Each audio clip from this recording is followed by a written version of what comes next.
Na história da igreja, temos um curso, podemos dizer, da história alarmante, né? Um pró-stalinista no Vaticano de Pio XII. Esta é a pergunta. Como? Que loucura é essa? Seria isso possível? Não será isso um delírio? Não, não é loucura, nenhum delírio, é um fato histórico, viu?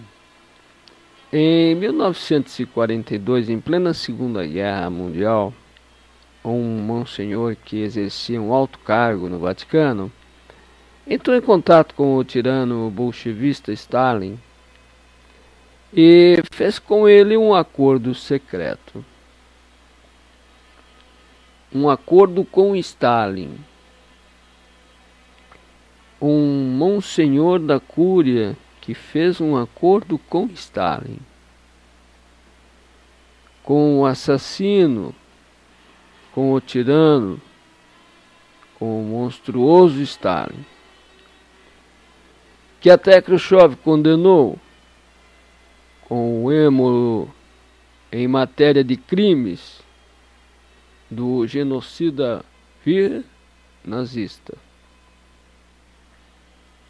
Quem foi esse monsenhor cujo espírito aberto ao mundo permitiu-lhe não só dialogar, mas até assinar um acordo com Stalin? Esse monsenhor foi Giovanni Battista Montini, o futuro Papa Paulo VI, né? Monsenhor Montini era bem conhecido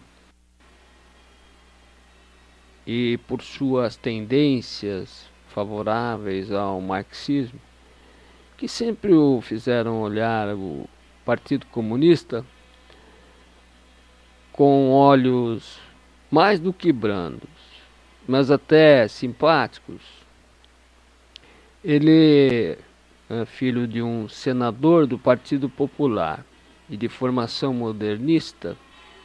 Montini sempre apoiou a ala esquerda, né, da democracia cristã, que desejava a abertura para a esquerda, socialista e comunista. Foi Montini quem dirigiu a FUSI, Federação Universitária Católica Italiana. Desde que chegou a Roma e ao Vaticano, foi ele quem deu o direcionamento marxistoide aos estudantes universitários católicos da FUSI.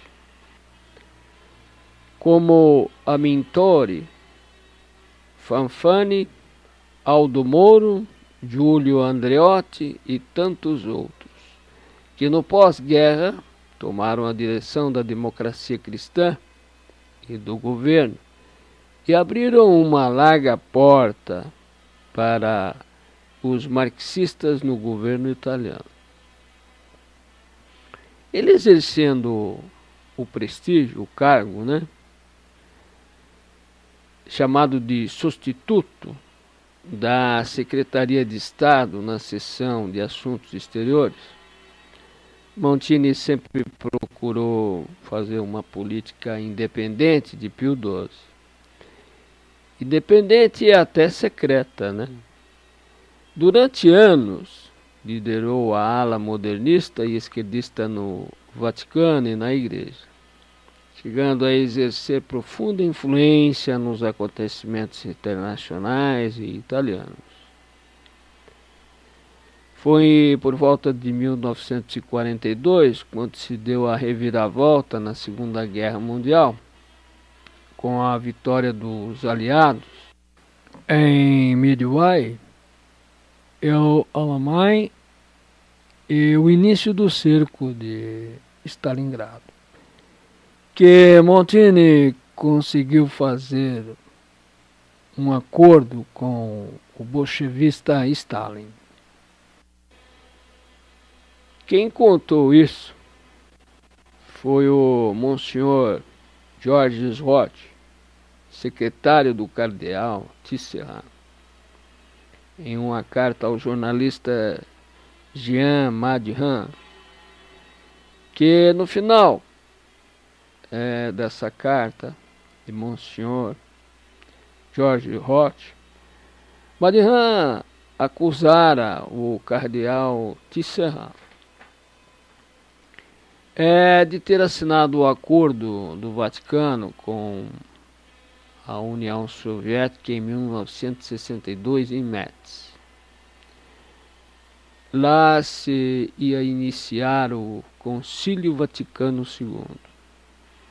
João XXIII, ansioso por fazer um grande acordo ecumênico e internacional que permitisse solucionar os problemas do mundo, e não tanto visando diretamente o bem da Igreja, como ele declarou, no documento convocatório do concílio.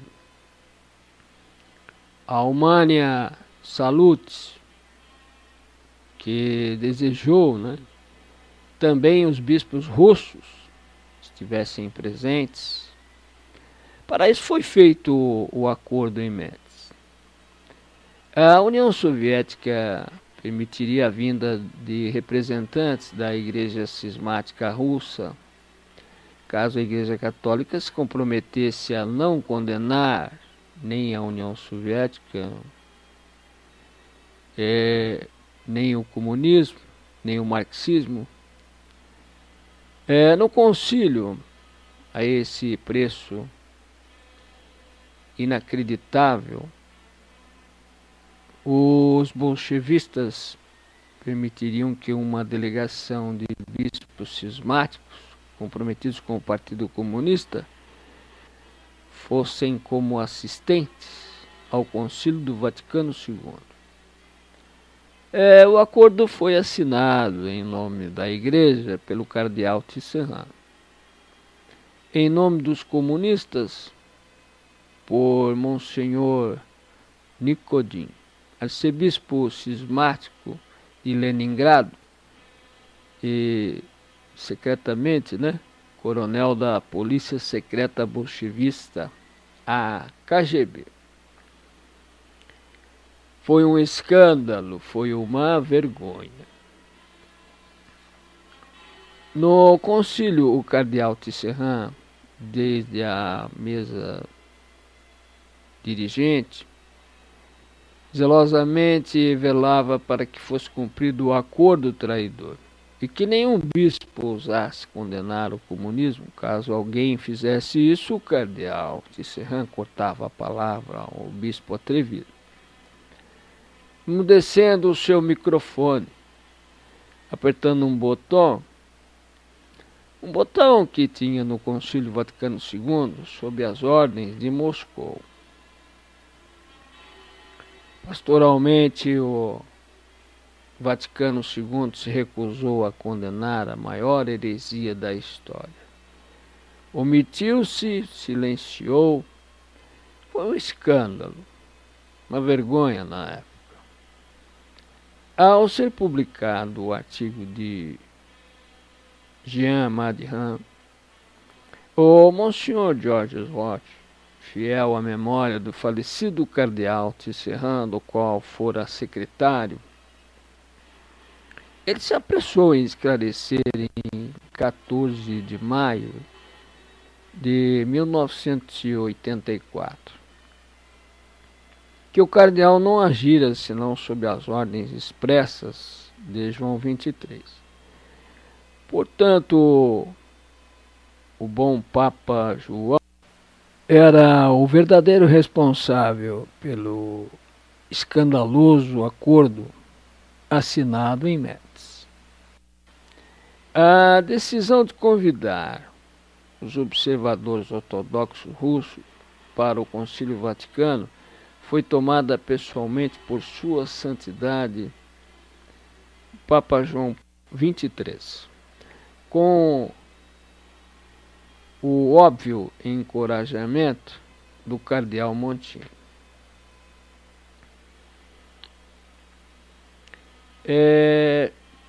João 23, de fato, não decidia o que fazer no concílio e na igreja, mas que ele era teledirigido pelo então cardeal Montini, arcebispo de Milão, que já o governava quando Roncalli era patriarca de Veneza. Do cardeal Montini, que tinha sido consultor no patriarcado de Veneza, quando Monsenhor Roncalli era cardeal, ao tempo em que era arcebispo de Milão. Mas muito possivelmente Montini governava Roncalli desde há muito tempo, pois Roncalli sempre fora ligado aos modernistas, dos quais Montini era o supremo líder. Que quem de fato dirigia a política vaticana não era o Papa João XXIII, mas sim o cardeal Montini. Foi também o cardeal Montini quem secretamente direcionou a política do secretário de Estado durante a primeira sessão do concílio, dando as coordenadas do lugar secreto que o Papa havia preparado para eles na famosa Torre de São João, dentro mesmo dos muros na cidade do Vaticano. E Monsenhor Montini fizeram um acordo ainda mais grave que o de Metz com os comunistas em 1942. Como escreveu o Monsenhor Rocher, que dizia: todavia, para se estar desavisado sobre um acordo anterior, acontecido durante a Segunda Guerra Mundial, em 1942, para ser mais exato, cujos protagonistas foram Monsenhor Montini e o próprio Stalin. Este acordo de 1942, em minha opinião, é de considerável importância. Em que consistia esse acordo? O senhor Rocher não o diz, só diz que era considerável importância.